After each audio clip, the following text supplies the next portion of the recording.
Olá, pessoas lindas e maravilhosas. Muito obrigado pelo feedback dos últimos podcasts. Tem sido interessante ver as pessoas que têm chegado aqui, os comentários que dão nas várias plataformas.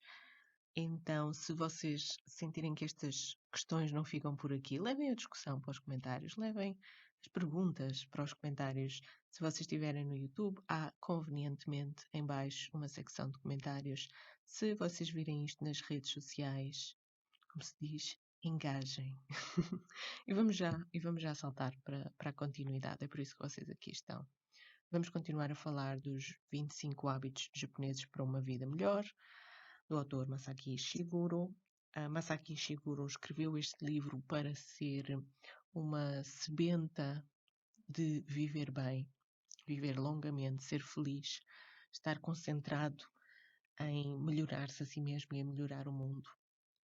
É uma proposta muito ampla, que tem muito de cultura japonesa profunda, mas que também dirá sempre algo a quem está interessado por filosofia, por desenvolvimento pessoal, até por psicologia. Então eu tenho estado a fazer aqui estes podcasts com os hábitos por ordem, os hábitos dos 25 hábitos para viver melhor, e já vamos no número 10. Sobre o hábito número 10, eu devo notar que este em particular eu achei muito semelhante com alguns dos princípios do estoicismo, que é uma das minhas filosofias clássicas de eleição. O hábito 10 é relativiza tudo na vida. E o autor começa por falar naquilo que se tornou uma buzzword nos últimos anos, justificadamente, que é a questão da ansiedade, que é o resultado da tensão entre a expectativa e a adversidade. A ansiedade parece ser uma buzzword, ou seja, parece ser uma palavra que é tão falada que já quase que não se sabe o que é que significa, ou significa tudo ao mesmo tempo. Então vamos voltar ao livro, porque é importante perceber porque é que o autor achou que o relativiza tudo na vida devia ser o ponto onde ele trazia para a consideração a questão da ansiedade.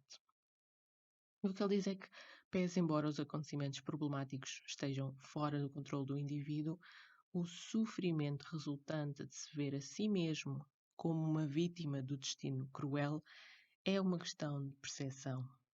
E, portanto, relativizar é mudar os termos de comparação, a narrativa histórica do eu, a perspectiva de vitimização, o papel até de agência, no sentido agency, o poder que nós temos de mudar as circunstâncias, e a amplitude de vista sobre a realidade. É preciso ampliar aquilo que se vê, que se reconhece e que se conhece sobre a realidade. Então, dar a cada situação a importância que lhe é justa, basicamente, sem mais nem menos. E este autor apontou duas estratégias. Uma estratégia é dar atenção aos sinais do corpo, porque há muitas maneiras, não necessariamente óbvias ou de comunicação lógica, que são o chamado gut feeling, tenho aqui um sentimento que, no fundo, sinto-me assim, perante uma situação, perante uma pessoa, perante uma decisão que se tem que tomar. Já para não falar de que às vezes há mesmo sinais de somatização da ansiedade, somatização do medo, etc. Então, dar atenção aos sinais do corpo. E outra estratégia é triangular. O que é este triangular? Também é uma estratégia abordada na psicologia. Existe o eu, que é um vértice deste triângulo, e o acontecimento, que é outro vértice deste triângulo. O terceiro vértice vai-se fazer a triangulação com outra pessoa. Então, o eu, em conversação com outra pessoa, que tem essa outra pessoa uma visão objetiva do acontecimento, o eu vai ultrapassar a sua visão curta do acontecimento e vai confrontá-la com a visão objetiva sobre o acontecimento dessa outra pessoa. Então, através dessa conversação, ele deixa de ter apenas um caminho mais curto, que é o caminho entre o vértice do eu e o vértice do acontecimento, e passa a ter um caminho longo, que é o caminho em que o eu passa pela outra pessoa e só depois é que volta ao vértice do acontecimento, que é uma visão mais madura. E dá-nos aqui ainda mais uma terceira pista, uma espécie de estratégia bónus, que é de construir confiança com base no que já se superou e preparando-se preventivamente para ter as ferramentas necessárias para enfrentar o que surge. Portanto, não é só estou a desesperar, a ficar ansioso perante esta situação, mas lembra-te que já passaste por isto e superaste, ou já passaste por coisas piores e superaste. É também, agora estou bem. Vamos lá fazer um general assessment e vamos lá ver que capacidades da minha pessoa é que eu posso cultivar enquanto estou bem, para que da próxima vez que chegar uma situação complicada, eu tenha as ferramentas para isso. Será que é preciso cultivar a confiança? Será que é preciso cultivar a responsabilização das suas próprias ações? Será que é preciso cultivar a paciência? Será que é preciso cultivar dar de si aos outros sem ver o resultado imediato? Uma espécie de altruísmo versão adulta. Vamos para o hábito 11. Hábito 11. Aproveita ao máximo os recursos que já tens. E neste caso, o autor fala do caso de Kamikatsu, que é uma vila japonesa. Eu vou parafrasear enquanto estou aqui a ler. O facto, Kamikatsu é um povoado de mais ou menos 1.700 habitantes e que o autor usa aqui como um case study, porque esta povoação na ilha de Shikoku faz reciclagem ao máximo, faz aproveitamento de resíduos ao máximo e chegou ao zero desperdício, zero lixo. Tudo é compostável, ou reciclado, ou reutilizado. E ele dá o exemplo desta pequena vila porque mesmo as pessoas que moram um bocadinho mais longe dos centros de separação de resíduos, por exemplo, organizaram boleias ou organizaram maneira de irem lá buscar as coisas às casas das pessoas, fazem pequenos mercados, arranjaram uma maneira criativa de construir aquilo que precisam com os recursos que já têm. E ele deixou só aqui esse caso, deixou a porta muito aberta para que as pessoas vissem como é que estão confortáveis a posicionarem-se em relação a esta máxima, a este princípio. Mas, de facto, aproveita ao máximo os recursos que já tens. Hábito 12. Tem ou cultiva, como um hábito, porque este livro chama-se 25 hábitos, o contacto com a natureza. E, neste caso, traz para a discussão o tema da Shinrin-yoku. Shinrin-yoku é uma expressão japonesa que, à letra, significa banho de floresta ou banho de bosque. Eu já fiz ações de Shinrin-yoku em Portugal, que foram curiosas. Foram curiosas porque a noção de passear nos bosques, a noção de se banhar com a floresta ou ver da floresta, não é novidade na Europa. Existe uma grande escola com um pensamento semelhante, por exemplo, centrada naquilo que se chama Alemanha hoje em dia, mas na Idade Média, que foi quando estas ideias nasceram, eram outras unidades geográficas.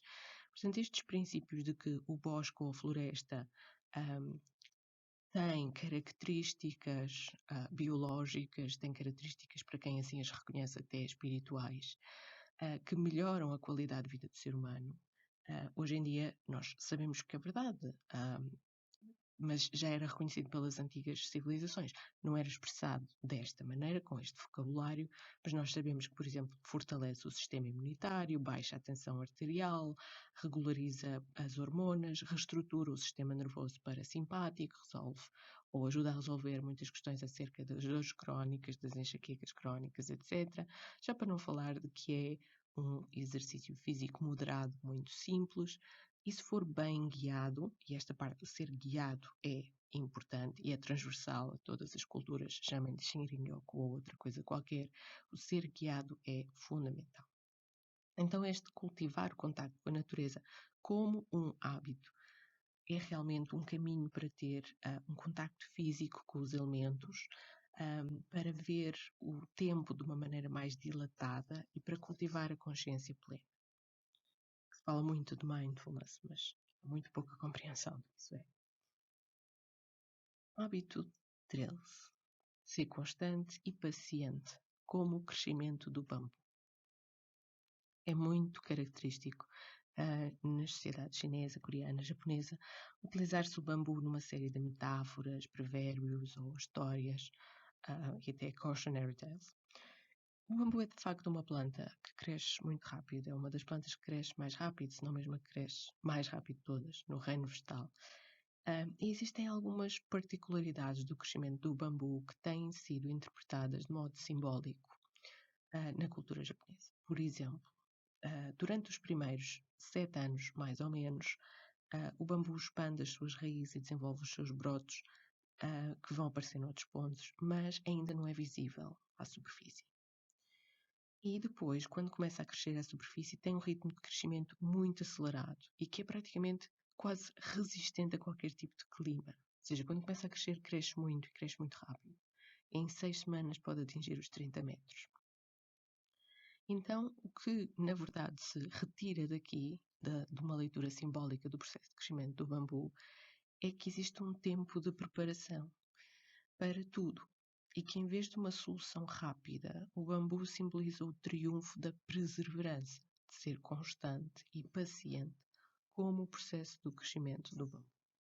Também há outras, o autor não fala disto que eu vou dizer agora a seguir, mas também há outros provérbios japoneses relacionados com o bambu, que têm a ver com o facto da haste do bambu ser flexível o suficiente para dobrar, mas não partir. Esse, eventualmente, até é mais famoso, mais conhecido. Hábito 14. Aprende a dar graças.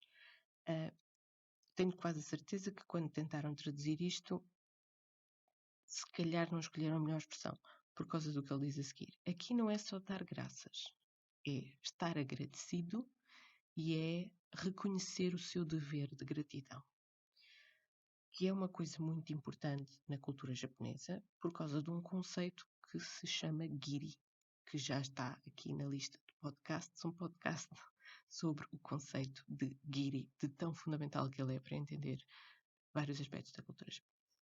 Então esta obrigação social, este dever, este estar em dívida com e saber saldar essa dívida expressando o comportamento adequado é a maneira de criar harmonia nas comunidades.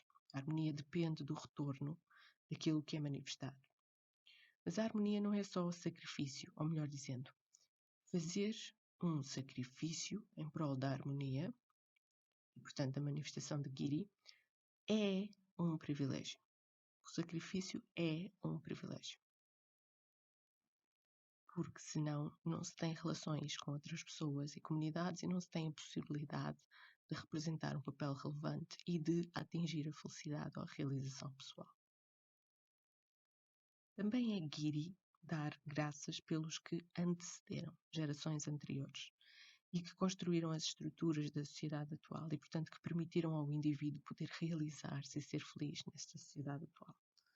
As ajudas de todos, mesmo daqueles que não se conhecem, são tidas em conta como passos necessários para que o eu próprio beneficie hoje e, por isso, o que caracteriza o eu social é, em primeiro lugar, a gratidão. A gratidão para com tudo o que o antecedeu e construiu o mundo em que existimos. A gratidão existe entre o aluno e o mestre, entre o filho e o pai, por exemplo, por via do confucionismo. Mas deixo aqui um aviso, é que estar grato ou sentir-se grato não é um sentimento inconsequente de satisfação egocentrada. Nós interpretarmos estar grato ou sentir-se grato à la maneira ocidental, ou seja, desta maneira, um sentimento inconsequente de insatisfação egocentrada, estamos totalmente a perder o point do que é na cultura japonesa.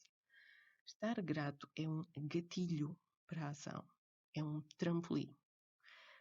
Permite um posicionamento maduro e assumido de estar pronto a comportar-se de tal modo que a sua vida seja uma forma de saldar essa dívida. Giri.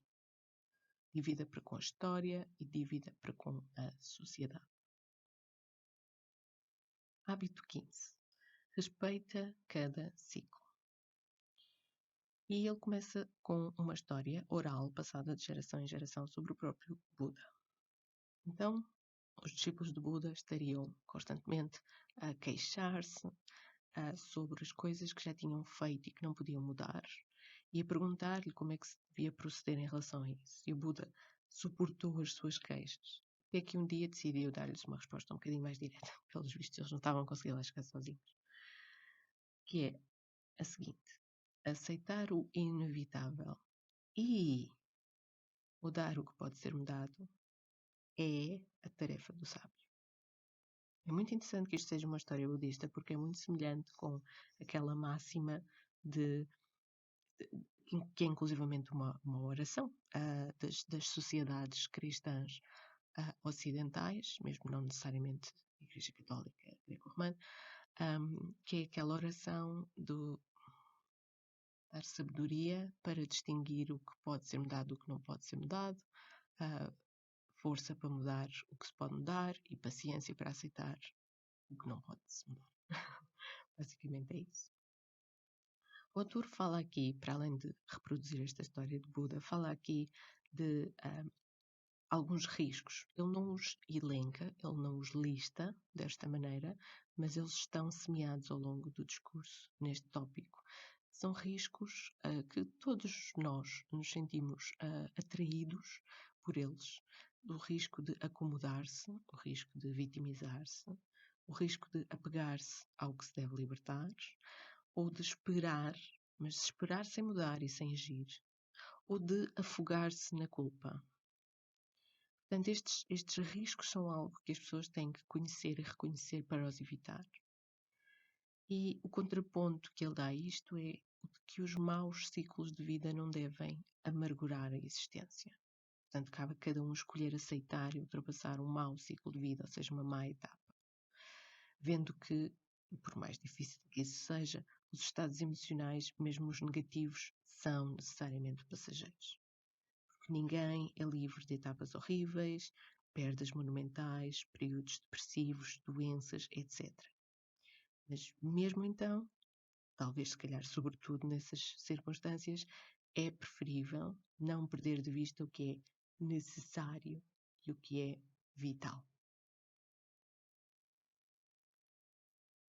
Este livro de Masaaki Ishiguro tem 25 hábitos japoneses para viver melhor e nós só falamos até ao hábito 15.